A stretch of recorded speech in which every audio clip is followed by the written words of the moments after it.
Hey, Coach. Welcome to episode 2 of the Back End Blueprint for Coaches podcast. I'm your host, Sha-day. It looks like Chada, but it's Sha-day. And today I'm talking about 3 hard truths that I have observed in the coaching industry. And at first, I was going to call these hot takes, but then I thought hard truths would be more accurate. And because I often obsess about the correct way to say things, I looked up the meaning of both. So, how you've said something so many times like hot take or hard truth, but you can't really articulate the definition? I personally hate that. And so I really do my best to sound like I know what I'm talking about, which is why I love to read so I can learn about these things. Anyway, today I learned that a hot take is a piece of commentary typically produced quickly in response to a recent event whose primary purpose is to attract attention. And a hard truth is a truth that is difficult to accept. So, see, I almost called these hot takes because I just wanted the title of the episode to sound really catchy and all that. But really, that's not even what I'm talking about. These are hard truths because what I'm about to say may trigger you and it might be hard to accept, but please know I'm only sharing these because I've personally experienced every single one of them and I had to accept all of these. And I'm currently working on making the changes I need to internally and within my business so that I can continue to see growth. So, not only am I going to be sharing these hard truths with you, but also how I'm navigating them in 2025. And maybe you'll want to do something similar to what I'm doing so that we can grow together. Okay, here's hard truth number 1. Most coaches don't have a business, they have an expensive hobby.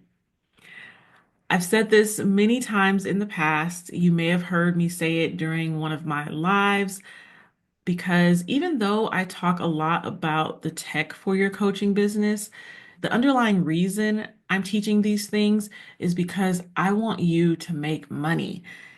And there are so many coaches who spend more time tweaking their website, designing their logo, or consuming content. Maybe you've bought a lot of courses in the past and, maybe haven't even finished them to the end. And you focus on consuming this content instead of actually selling and serving. And if you're not making consistent revenue, you technically don't have a business yet. You just have a very expensive hobby. And I unfortunately have struggled with this myself, especially in 2024, which is why you saw me fall off for a little bit if you were, following my online journey, because I had to recalibrate what I was doing with my business and how to get it back in alignment with my desires so that it wasn't just some expensive hobby that I was doing every night and weekend. And unfortunately, I had a failed launch that broke me emotionally and monetarily in 2024. So in 2025, I'm feeling so much more confident that I'm going in the right direction. And I really debated sharing about this because it's vulnerable and I don't I don't want to do that and then look like a loser. But I have to remember that, or I have to remind myself that I love when I see coaches and other entrepreneurs that I follow who are vulnerable and who have that courage and who share, all the good sides of business, but also share the not so pretty sides of entrepreneurship. So, me seeing them share their stories has really, encouraged me. And that's really one of the reasons I created this podcast because I want it to be helpful and a good resource for you as a coach and not just some vanity project for myself, to make me look good. So, what am I specifically doing this year? Fortunately, I have worked with a handful of amazing business coaches that have really helped me tremendously on my journey. I technically hired my first one back in 2020. And this year, I decided I'm going to follow Maria Wentz coaching that I've received. And she has something called the five ones. I don't know if she calls it a formula or just like the five ones strategy. And I've been a part of her group coaching program in the past, and I have all of her courses. And I realized that I had really deviated from a lot of what she taught me. And it wasn't even on purpose. I just, lost my way a little bit or a lot of bit because, like I mentioned before, and I even talked about it in the last episode, I was consuming way too much content last year, and I was not focused on actually implementing what I had already learned and then, making the necessary tweaks. So here are the five ones. And, she has a YouTube video on this, so I'm not sharing anything that I shouldn't be sharing because that is not cool to, take someone's paid course or, their intellectual property and then just share it willy-nilly. Like I do not play that. So this is public information on her YouTube channel, but obviously she dives so much deeper into it in her programs and how to apply them. The five ones is when you focus on one target market, one problem solved, one system for getting clients, one offer for 1 year. And you do this until you hit six figures. So ideally, you will be hitting six figures in 1 year or less. You know, Fortunately, I have made money in my business. I'm not just, making zero, but I'm not at the consistent six figures that I really desire to see. For one, so that I can, hit my financial goals and eventually, be a millionaire, but also so I can quit my day job because I'm grateful for it. Let me make that clear. Thank you, God. I'm grateful to have a job in these trying times. But my dream is to be an entrepreneur. And like I said, I lost my way a bit. So I really feel like coming back to this strategy that I really resonate with is going to help me this year so that I don't just have this expensive hobby. Okay. So let me share what my five ones are. So my one target market is coaches. The one problem I solve is teaching you how to set up the back end tech tools in your business that will allow you to onboard and manage your clients. My one system for getting clients, aka making sales, is this podcast. So before it was YouTube, which it still technically is because I will be posting this podcast to YouTube, but like I mentioned in the the first episode, I do want to be making YouTube videos, but right now I'm just going to be focusing on the podcast side of it until I feel up to making on-camera videos again. And technically, I also have a Facebook group, which could be considered a system for getting clients. And I just can't let that go just yet because although it is very, very small, it's a mighty little asset I think I have in my business. And I really do love having a place where I can easily interact with you. I can answer your questions, I can go live, all of that. So I'm going to focus primarily on the podcast, but I will be utilizing the Facebook group as well to connect with new people who come into my audience and want to, go that next step and join the group. My one offer is my tech membership, the Backend Blueprint Hub. And that's where I'm housing all of my mini courses and resources that teach you about setting up the back end of your business. And I will be focusing on getting as many members as I can inside of it until I hit six figures. So I do have other streams of income, but which is fine. She's not against that because I'm not just gonna give up like I do affiliate marketing a lot. So that is still going to come in naturally as I promote different things, but the main thing you will be hearing me promote this year is my tech membership, the Backend Blueprint Hub. So I'm gonna do that till I hit six figures and see what happens. So this is a change from last year because I was selling a course, Sell with Paper Bell, which helped a lot of coaches. But even when I was selling it, I was always wishing I had a membership because that has always just been such a cool concept to me. And really, it's a way to be able to continuously serve you every month.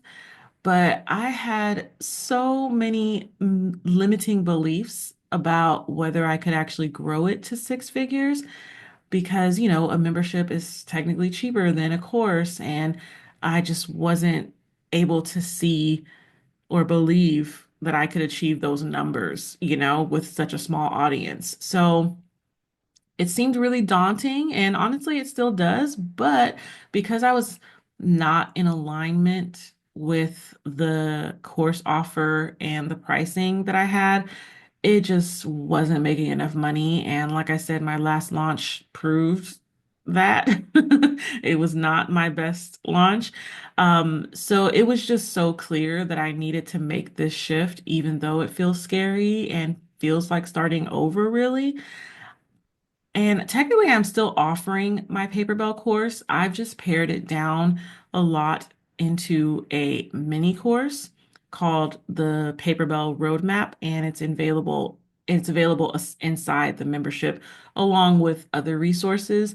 And I'm currently working on adding other mini courses in there. So that's hard truth number one, and what I'm doing to avoid falling into that trap of just having an expensive hobby. Hard truth number two is mindset work alone won't make you money. You need systems too. And I hesitated saying this because I by no means want to insinuate that mindset work isn't important, because I would argue that it's the most important task for you to do when you're starting a business. However, visualization, affirmations, and manifestation techniques, those are all great. But without back end systems, marketing, and sales strategies, you will stay stuck in this dreamland instead of actually making money. And I personally had to realize that doing mindset work and having a sales system really go hand in hand. So my first coach that I worked with, the amazing Gina DeVee, she taught me that being a queen, which is her thing, that's what she teaches about. She has a book called The Audacity to Be Queen. Highly recommend that, by the way. So she taught me that being a queen is the masterful blend between the feminine and the masculine energies. So your feminine energy is like creating, it's the visualizing, it's the power to manifest. But we do need that masculine, logical side, which is what we call systems. Having a plan in place, having a workflow in place, a lot of things that at first can seem really limiting and constricting, but then you realize that once you get those systems into place, you actually end up having more freedom and more time to create, more time to be feminine. So she actually has a really great, I like a water metaphor. I want to say she might have said this in her podcast at some point, but she explained that imagine you have a glass of water. The water inside of that glass is like the feminine energy. It flows. Um, it's, I don't want to say it's loose. That's the wrong word, but it flows. Let's just go with that. And then the glass is the masculine energy. The glass is holding that water and keeping it from spilling to the ground, keeping it from getting all over the place. And so, in order to have, this drink of water, you have to have the glass and you have to have the water. So to be a queen in your business, you need to have both this masculine and feminine energy working together. You have to have your creative vision and your back end systems in order to be successful. So, for example, one of the many systems that you need to implement as a coach is your client onboarding system. Because you, of course, want every client to have a VIP experience. But if you don't have a workflow in place that you'll follow every time someone says yes to working with you, then as your business grows, you end up missing sending an invoice, or you miss getting a signed contract, or you lose track of how many coaching sessions someone has left. And this is why I do what I do, because figuring out the tools that help you automate these things and make it so that no steps get missed is really my personal zone of genius and where I really have the most fun. So I'm definitely prioritizing systems in my business this year, especially since I have this new membership product that I'm focusing on. And right now, as I'm auditing things and what's working, what's not working, I am prioritizing my onboarding process.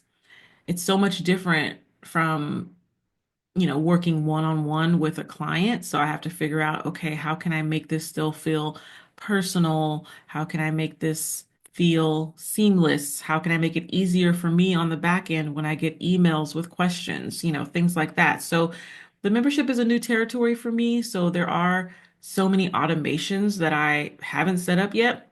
For example, I need to get testimonials from the existing members, and I just haven't asked for them yet because I haven't set up a system to do so. Of course, I can just send an email, but it's like, okay, but that's manual, and I am anti doing anything manual if I can avoid it. So I know I want to give them time to go through the membership once they've joined. So I need to set up an automated email that goes out after that time and give them a little form to fill out so that it's easy for them, or give them a way to, record a voice note or record a video. I just haven't set it up yet, but it is on my Asana to-do list. And if you don't know, that's the project management system that runs my life and my business. Basically, if it's not in Asana, I just won't do it because I simply won't remember to do it. Okay, now it is time for our third and final hard truth, which is if you're avoiding tech, you're avoiding growth. I know, you're overwhelmed already at the thought of this. But you're probably overwhelmed by the number of tools and software options that are available out there, and you just feel like, ugh, I don't want to deal with that. Or you lack a little bit of confidence in your tech skills, so you get frustrated and just want to throw your laptop out the window. But here's the thing. Many coaches delay learning tech because it feels overwhelming. But without automation and proper systems, you'll just stay stuck doing manual work and never scale. So I want you to know that tech is not your enemy. It actually is the key to working less on the back end of your business so that you can actually focus on your zone of genius, which is coaching. And believe it or not, this even affects me, the tech expert, because since my business model is course creation and now memberships, I'm using a tool called Kartra. And you're probably wondering why I don't really promote it or haven't made any videos about it. And it's because I'm literally still feel like I'm learning how to use it really to its fullest extent. And I'm not gonna lie, it is not user friendly at all. As amazing of a tool as it is, it's just not user friendly. I just have to call it what it is.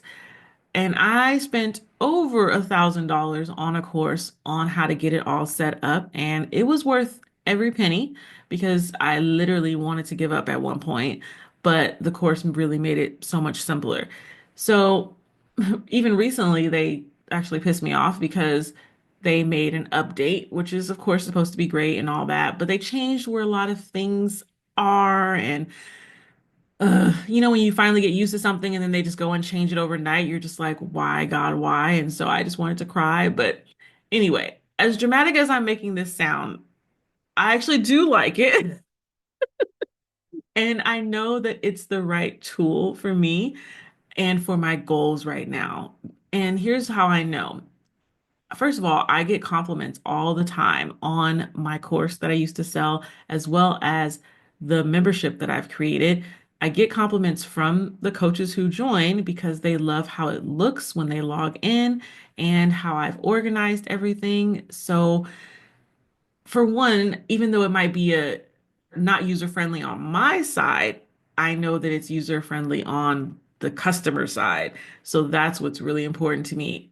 Plus, on my side, it makes automating different systems and funnels and stuff that I really want to set up this year relatively simple now that I actually know what I'm doing.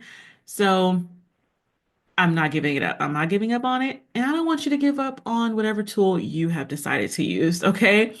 And if anything, I will eventually just outsource the management of it to like a tech virtual assistant that specializes in Kartra because there's so many VAs out there. I just need to grow the membership first so that way I have the funds to outsource it.